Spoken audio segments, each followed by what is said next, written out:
Cuando pasamos la tarde con amigos y pasamos la tarde en una buena conversación, la pasamos mucho más rápido, que es lo que nos está pasando a nosotros, y siempre decimos al final del programa.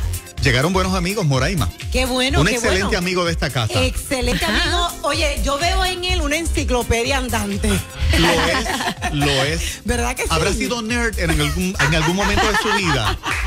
¿Tú eres considerado un nerd, Eliezer? Yo no estoy tan seguro si fue un nerd, de verdad que no. De hecho, cuando Edwin tiró su libro de Jesús ama a los nerds, yo hice la presentación del libro. De hecho, yo escribí el prólogo del libro. Y le dije que yo creo que... ¿Te sentiste identificado en algo? Bueno, yo dije que yo pues tal vez podía tener algo, pero...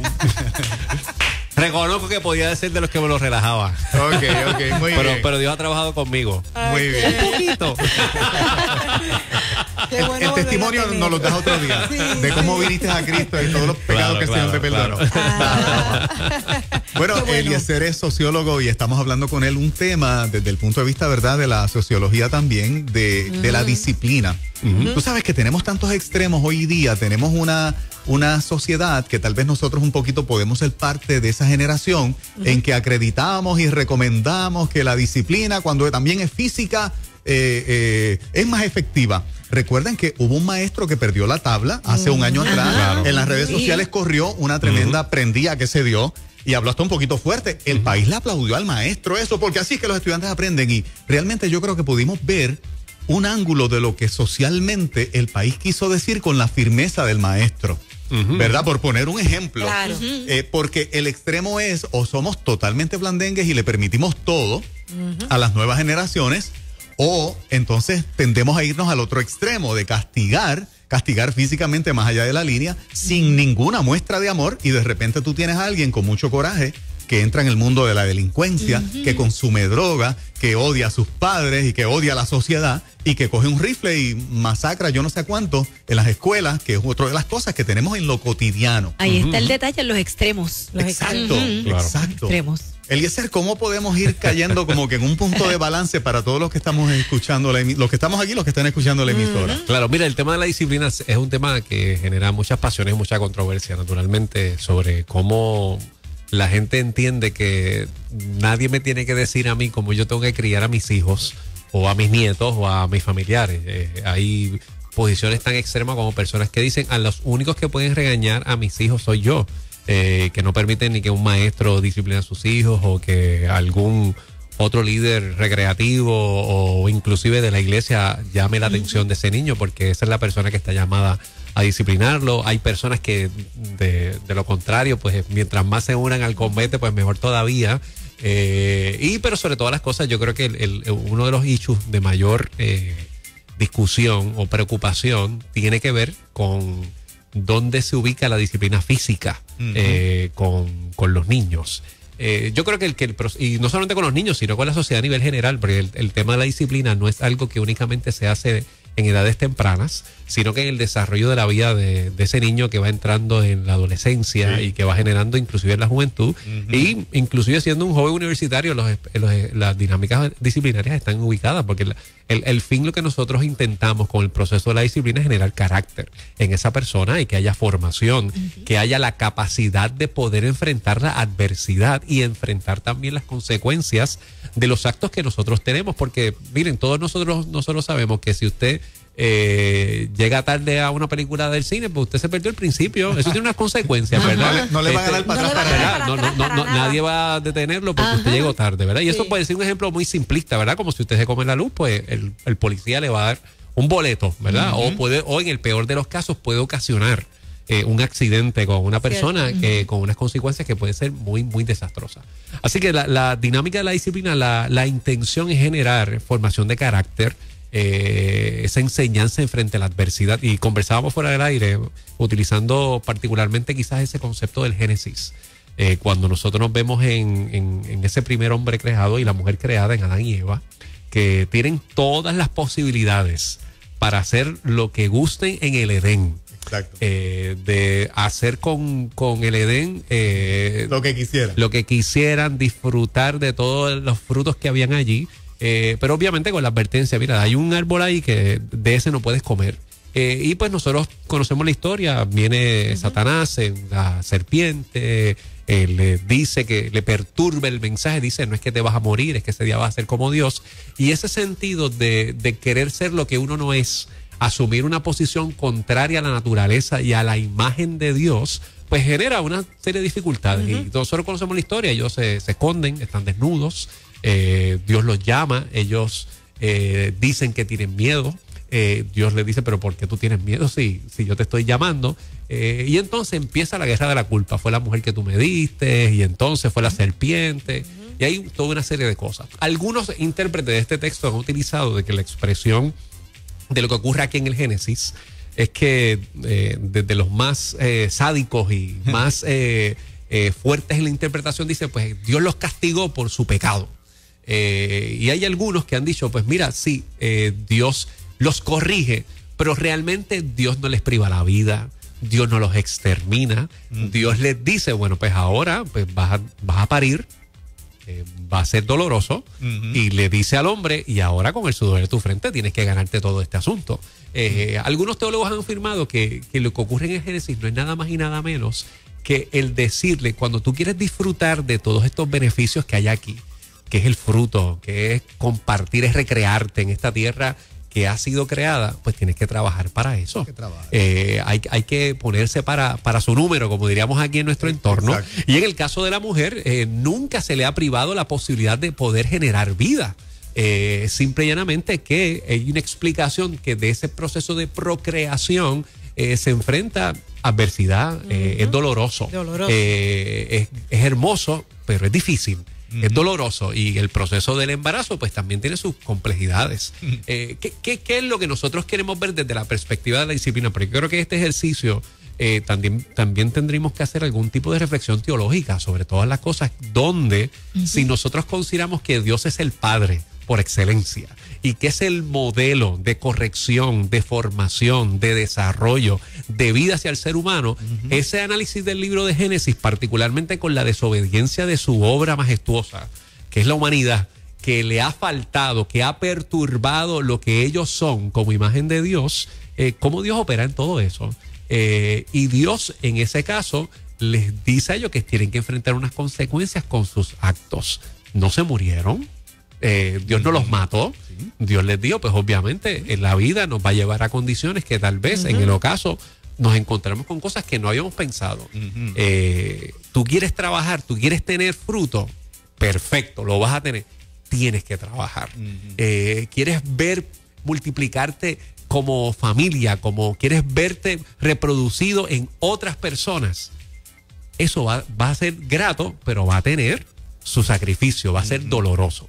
Por lo tanto, que cuando nosotros vemos desde ese carácter de Dios, a mí me gusta ver que nosotros veamos la disciplina, más allá de entrar a coger textos sueltos y empezar a interpretarlos, donde desde la misma escritura nosotros podemos ver ese espacio que vemos en el carácter de Dios, en su acción con la humanidad, particularmente cuando no responde al diseño, a las directrices y al orden que Él nos ha presentado. Y hay varios estudios que ahora dicen, pues, por ejemplo, leía recientemente un artículo que destacaba que particularmente se ha encontrado, Casey Zuglia escribía que muchos de los millennials en este tiempo, pues, disciplinan menos que las generaciones previas. Y particularmente lo que dice es que precisamente como esta generación, y que quede claro que no estamos haciendo un señalamiento de cuál es mejor. Seguro. Como tiende a estar también tan distraída con la tecnología, delega la actividad de disciplina a los artefactos electrónicos, no se ubica dentro de ella, y por lo tanto no hay ningún tipo de experiencia de formación de carácter. Por lo tanto está ausente del proceso formativo de esa persona. Entonces, si nosotros dijimos al principio que la disciplina es la formación de carácter, es la capacidad que nosotros sembramos y desarrollamos en esa otra parte para poder enfrentar la adversidad que nosotros tenemos por delante, pues nosotros tenemos que ver que obviamente la disciplina requiere que cuando hay algo que no se hace correctamente, que no se hace bien, pues hay que tomar medidas que ayuden a que esa persona o ese niño, a ese joven, pueda entender que el resultado de su inacción, que es resultado de su enajenación, que es resultado de su desobediencia, requiere que tenga que responder y aprender. Y conversábamos fuera del aire y tú decías algo, Juan Carlos, que me pareció bien importante, que cuando la disciplina no tiene amor ni antes, ni durante, ni después, pues obviamente pues se constituye en algo totalmente punitivo. Exacto. Sin ningún tipo de intención de formar el carácter. No, va a destruir a la persona. Claro. Y ahí es que yo sí creo, ¿verdad? Que nosotros estamos ahora en un entorno donde el resultado, yo pienso, y esto suscribo mi opinión personal en este caso, yo creo que nosotros sí tenemos alguna tendencia agresiva en nuestra tierra. Se le dice al niño, si te da una vez, le das 2 veces, no te dejes dar. Y en el momento cuando no tenemos la capacidad de enfrentar la tensión y la ansiedad, las reacciones de muchas personas es básicamente recurrir a la agresión física o a la agresión verbal, a disminuir a la otra persona. Y entramos en un juego que su propósito no es ver cómo se soluciona la situación, sino es cómo yo puedo agredirte de la mejor manera de que tú estés debilitado y pues yo descargue lo que yo pienso que no estuvo bien. Exacto. Por lo tanto, cuando los padres recurren a descargar su frustración, su enojo, a descargar el sentido de impotencia que tienen en el manejo de alguna situación con su hijo y recurren a la agresión y por no entrar directamente en el asunto físico, recurren específicamente a la discusión o, como decimos en el buen español boricua, a la cantaleta, que no encierra un proceso de formación y desarrollo de carácter. Empezamos a generar grandes vacíos. El escritor bíblico nos dice a nosotros que nosotros no provoquemos a ir a vuestros hijos. Y bueno, yo escuchaba su segmento reciente celebrando a los puertorriqueños y hacíamos la analogía del hijo pródigo. Yo creo que el hijo pródigo tenemos la mejor manera de nosotros ver cómo el padre disciplina al hijo que está desordenado. Y cómo de alguna manera hay un sentido de frustración en el hermano mayor que está dentro de la casa y el Señor lo recibe, le enseña, lo trabaja con él. Y si ese trato previo no se hubiese materializado, como tú decías, en el amor antes, ese hijo no sabía que en su casa lo podía recibir con cariño. Y es corregido por sus acciones, sin lugar a dudas, ¿verdad? No, nosotros vemos la parábola de lo que quiere encerrar este texto es realmente el abrazo de ese padre que está involucrado. Él enfrentó las consecuencias de sus actos. En ningún momento el papá lo enajenó de las circunstancias que estaban teniendo, y hay que trabajar en eso. Ese punto es bien importante de la disciplina, porque cuando nosotros permitimos que la gente que nosotros amamos, comenzando con nuestros hijos, experimente las consecuencias de su desobediencia, ¿verdad? Aunque estamos ahí y los amamos, el hecho de que experimenten el dolor de la desobediencia, como tú decías al principio, el Señor no los mató, pero ahora Adán tenía que trabajar con el sudor de su frente, lo que antes aparentemente en la creación producía fruto solito, y él iba solamente a recibir, a tomar ese fruto ya hecho, donde no había mucho esfuerzo de lo que él haya hecho. Ahora lo tenía que trabajar. Y a mí me parece, Eliezer, de que dentro de estos aspectos, otra de las cosas o de los errores que nosotros cometemos que complica el asunto de la formación de carácter es que muchas veces como papá no estamos dispuestos a que nuestro hijo o nuestra hija pase por el dolor de lo que fue un acto de desobediencia de parte de ellos. Hasta eso le queremos evitar. Y obviamente entonces no hay aprendizaje. Es un punto más de, ¿verdad? De afianzar el punto de la rebeldía cuando hablamos del texto, la vara de la corrección, y no lo quiero aplicar de manera literal, la vara de la corrección quitará la necedad que está ligada al corazón del hijo. Es que hay una consecuencia que es la que hace que nosotros, inclusive en nuestra vida adulta, yo llevo en Cristo 30 años y cuando he cogido un break de hacer algo que yo entiendo que es lo correcto, sabiendo que no lo es, Dios no me evita el cantazo. Y es la manera del aprendizaje. Dios no me evita la consecuencia de él. Pues Juan, tú pensaste que era de la mejor manera. Yo estoy aquí, pero brega con eso. Entonces, la próxima vez tú eres más consciente. Exacto. Y tú dices, esta vez sí que yo quiero estar seguro de que el Señor me está dando luz verde para yo hacer esto, porque no quiero otra vez sufrir la consecuencia de lo que sufrí. Claro. Pero a Claro. veces la sociedad quiere evitar eso. Ahora mismo cuando vemos la ley de menores, a mí me sorprende que jóvenes ya a los 13 y 14 años manejan un nivel de madurez, pero en nuestro sistema legal todavía es una falta con poquísimas consecuencias, a veces ninguna, de actos que verdaderamente son hasta violentos, actos que son hasta haberle quitado la vida a otro ser humano. Y en nuestro sistema de justicia, por el mero hecho de ser un menor de edad, pero con un juicio ya totalmente formado de que no puede matar a nadie, todavía el sistema lo trata como es una falta menor. No va a su récord, no le pueden echar muchos años de cárcel a este menor de edad. Y yo creo que esas incongruencias muchas veces, claro, no estoy abogando porque haya una consecuencia ya fatal, pero muchas veces somos demasiado laxos y queremos obtener buenos resultados. Mira, yo creo que la dinámica es cómo el padre, ¿verdad? Y las generaciones que van formando, las nuevas generaciones, se ven en el proceso de trabajar con estas generaciones que van emergiendo. Y me quiero explicar. Yo considero que una de las cosas que a veces ocurren es que los padres se ven como cuidadores y no como maestros o instructores. Por lo tanto, como son cuidadores, simplemente yo estoy velando de que pues que no se electrocute con el enchufe. No se lastime.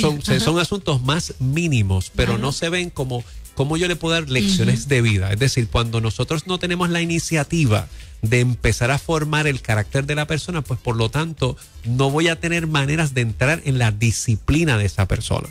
Y entonces cuando veo que se me sale de las manos lo que tengo de frente, tiendo a ser mucho más reactivo, porque no preveí o no busqué la manera de poder formar algo que sea pedagógico, que sea instructivo, que sea formativo en la persona o en ese niño, ¿verdad? Y ahí tenemos pues una serie de consecuencias porque somos demasiado reactivos y no entramos en ese proceso de formación previo. Y yo creo que es importante que todos los que nos están escuchando, cuando nosotros vamos a un sitio y vamos con la intención de aprender algo, a nosotros nos gusta que ese tallerista, conferenciante, maestro, profesor, cualquier persona que esté involucrado ya tenga ready lo que nos va a enseñar. En cambio, si básicamente espera que nosotros digamos para él respondernos, a veces entra en un sentido un poquito de decepción, porque nuestra expectativa era ser desafiados.